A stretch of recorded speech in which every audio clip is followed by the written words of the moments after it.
friends from across the globe.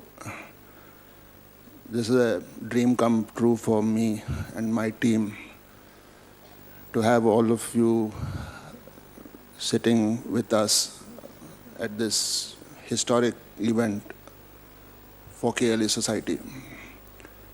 So I sincerely thank everyone for accepting our invitation and going through the hassle of traveling to Belgaum with limited connectivity in a small corner of India. But I assure you that we'll make every effort to see that your stay in Belgaum is memorable.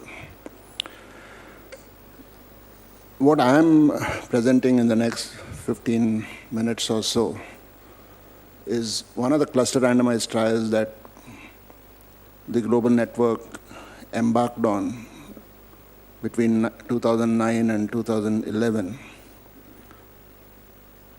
In fact, this was the first cluster randomized trial implemented by the network using the MNH registry as the platform for data collection.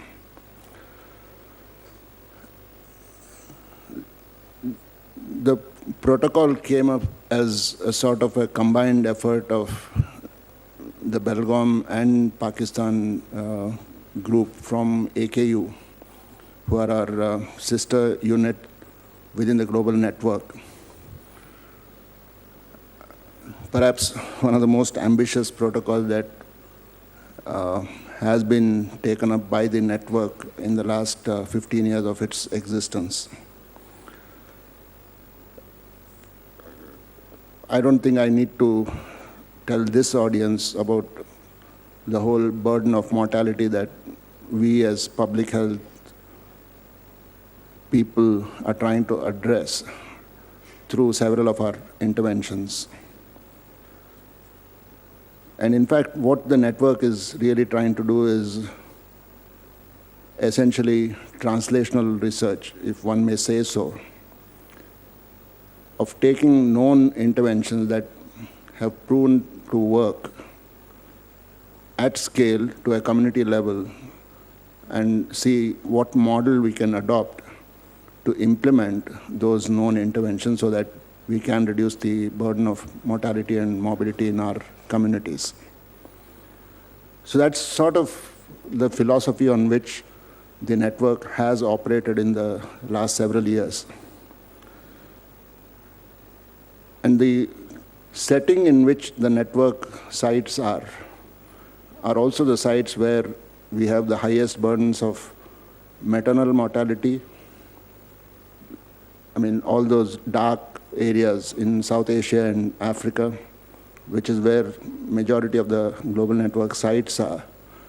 And to give you a sense of how the mortality rates nationally in these global network countries are in comparison with both developed and developing countries. Not only the rates are high, but the absolute numbers in terms of the sheer population is also alarming. Especially if you look at the population of India and a mortality rate, we contribute more than 25% of the global maternal deaths. It's no different if you look at the stillbirth rates. Again, all the darks are in South Asia and Africa, sub-Saharan Africa. And again, if you look at the stillbirth rates across the global network sites, anywhere up to 50 in our site from Pakistan. The same thing holds good for newborn mortality as well.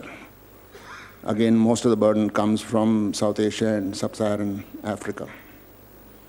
And these are the rates going all the way up to 42, again in Pakistan.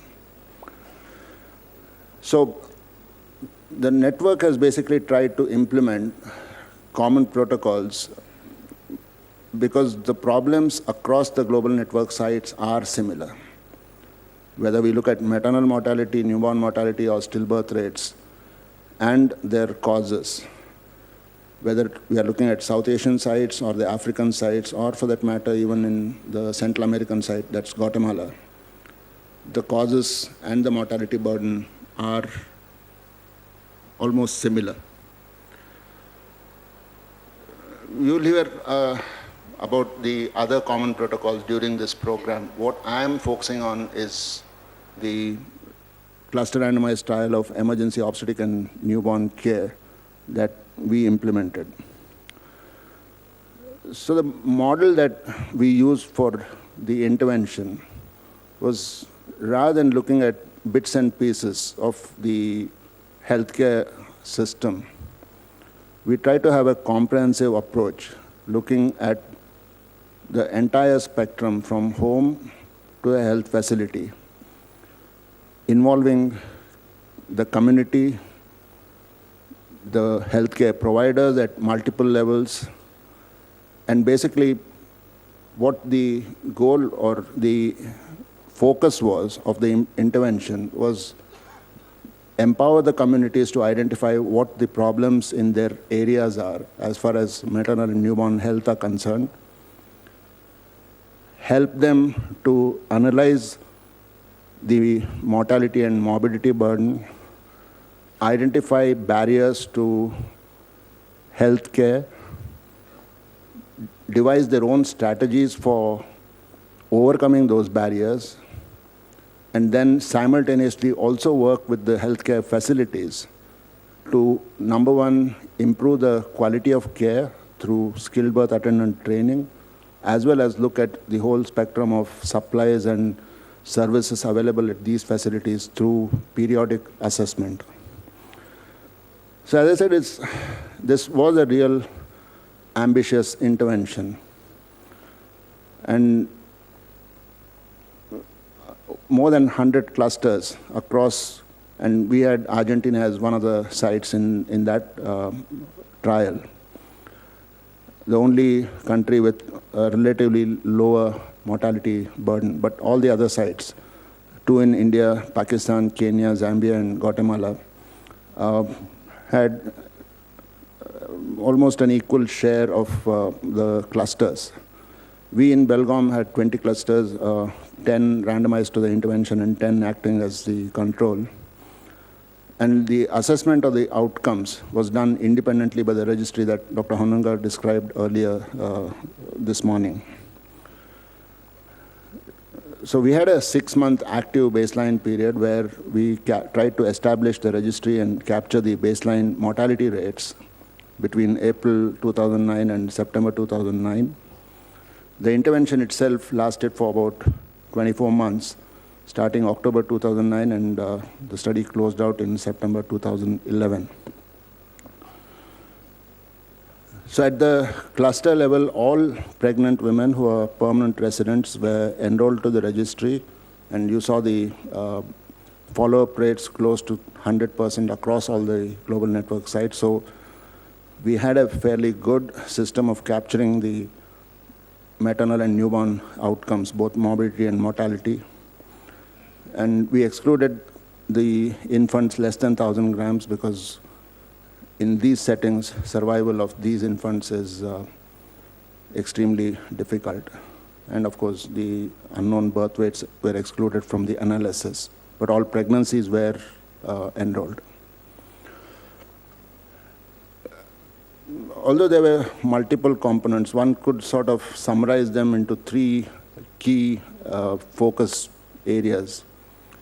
One was to mobilize the whole community, the intervention communities.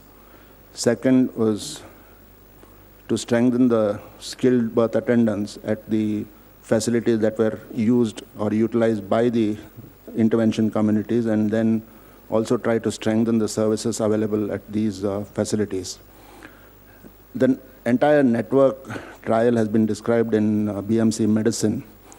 What I'm presenting here are some of the results from our own site in Belgaum and some of our own experiences.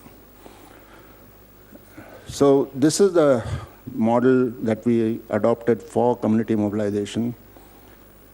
Basically, prepare the community to mobilize itself And the cluster teams basically acted as, facilitators.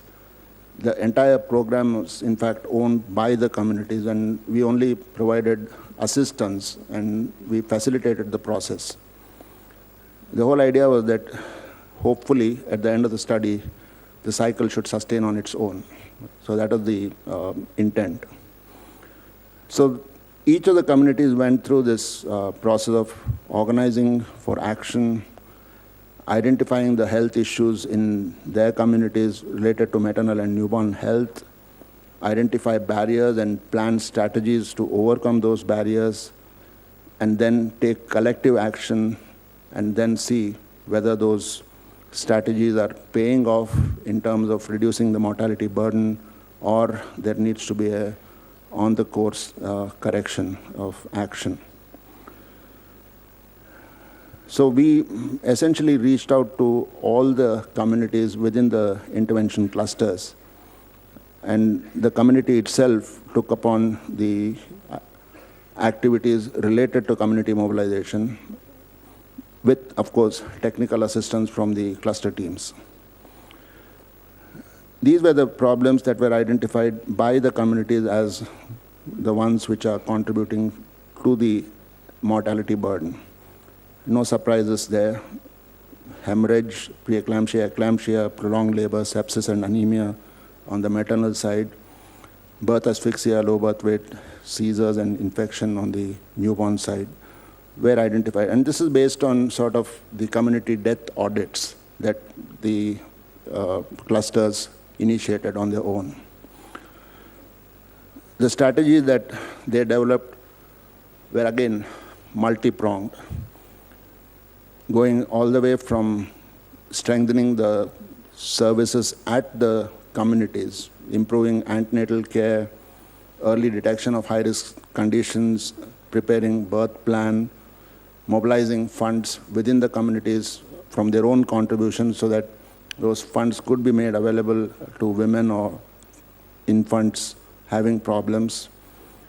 They found their own alternative transport mechanisms with the help of local transport that is available. And what's perhaps more important was that they were able to identify the facilities where they could go in case of an emergency, where they could expect at least some decent quality of care. They also found walking donors, people in the community who could go with the women to a health facility whenever there was a high-risk woman being transferred. And of course, they also identified sexually transmitted infections as one of the key contributors to the mortality and morbidity burden. The community birth attendants and the families were trained to stabilize and refer using the AC and home HBLSS modules, which again were conducted by the volunteers from the community who work as healthcare workers. And they use these pictorial messages to educate even illiterate members of the community on what measures they could adopt right at the village before they could transfer a woman or a newborn to a health facility for further management. So that's the network paper. So in Belgaum, we had around 32,000 pregnancies enrolled to the registry during this period, almost equal in the two arms of the trial, intervention and control. And again, our own site-specific results have been published in the Maternal Child Health Journal in December last year.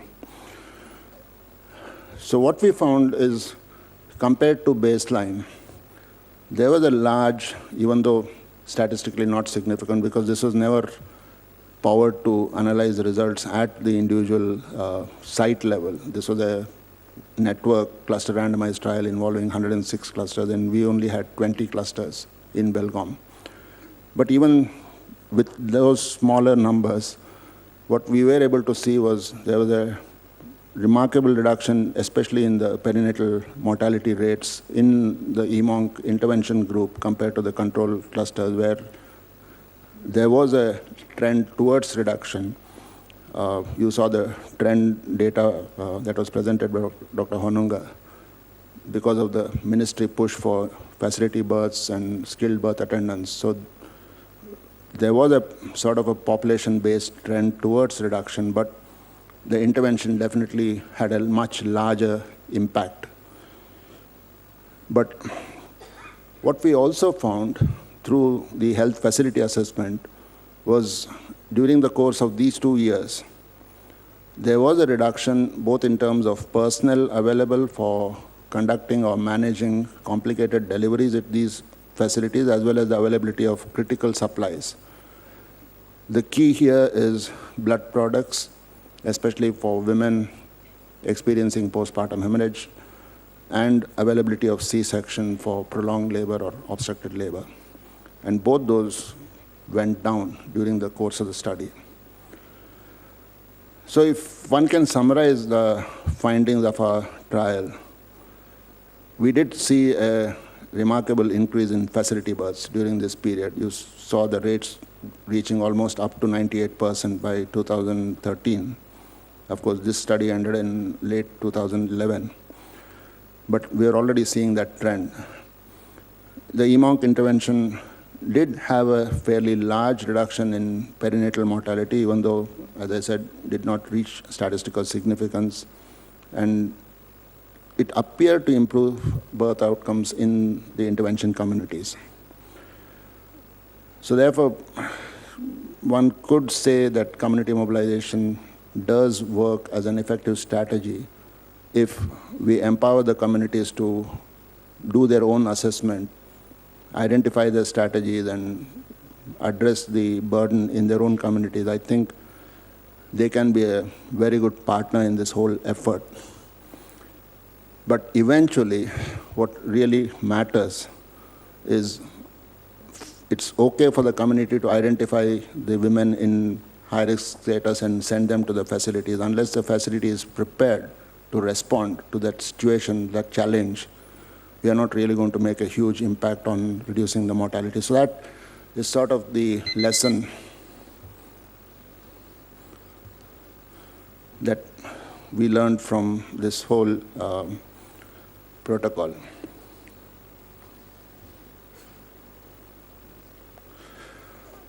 So to me, I think perhaps the most important message coming out of this study is that unless the entire health system is geared up to manage these obstetric and newborn emergencies, we are not going to see a reduction in the mortality burden across all these countries where we see a huge burden of deaths and morbidities. And I think what we also need to think about is a mechanism to learn lessons from all those women and children who are dying in our communities because of various reasons. It's good to talk about numbers in terms of magnitude, but each number is a person. And that person left behind a story. And if we don't learn lessons from those stories, understand why those women and those children died, what contributed to that adverse outcome which impacted not only the family but the entire community, unless we go beyond the numbers and try to understand what really goes on in our setup, I don't think we'll be able to make any headway in reducing the mortality and morbidity burden. So that's the team that participated in the trial. The women who acted as community volunteers,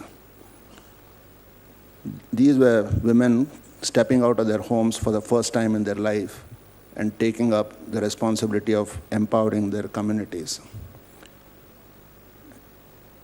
To me, that has been the greatest satisfaction of working with these naive